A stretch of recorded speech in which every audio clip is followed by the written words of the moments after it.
A man lies in a dark, soundproof room. No light, no noise, just his own body. Within a few hours, he starts to see things that are not there. In the 1950s, researchers wanted to know something simple.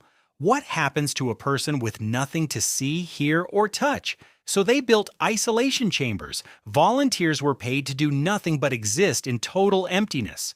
The scientists expected boredom, maybe some sleep, easy money for the volunteers, but the results were not calm at all. Something in the mind began to break down.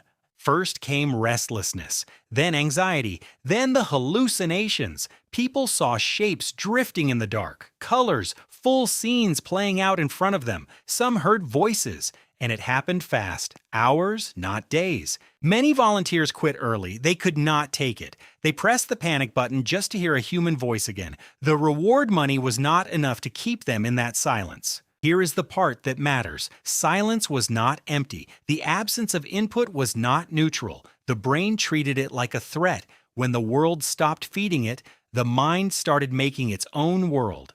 We tend to think the mind is a passive screen, that it just receives whatever comes in, but it is more like an engine that must keep running. Take away the fuel and it does not shut off, it invents. This is why solitary confinement is so cruel. It is not just being alone, it is starving the mind of the stimulation it needs to stay whole.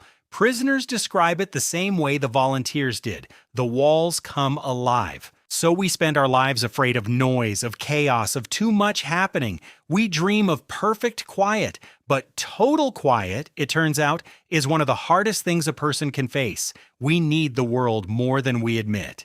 The mind was never built to be alone with itself. It was built to reach outward, to touch, to hear, to see, to connect. Strip that away, and it will manufacture a reality just to survive. So the next time silence feels like a gift, remember what it really is. Proof of how deeply we were made to belong to the world. Share this with someone who needs to hear it.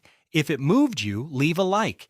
The next video might be exactly what you needed, and subscribing costs nothing at all.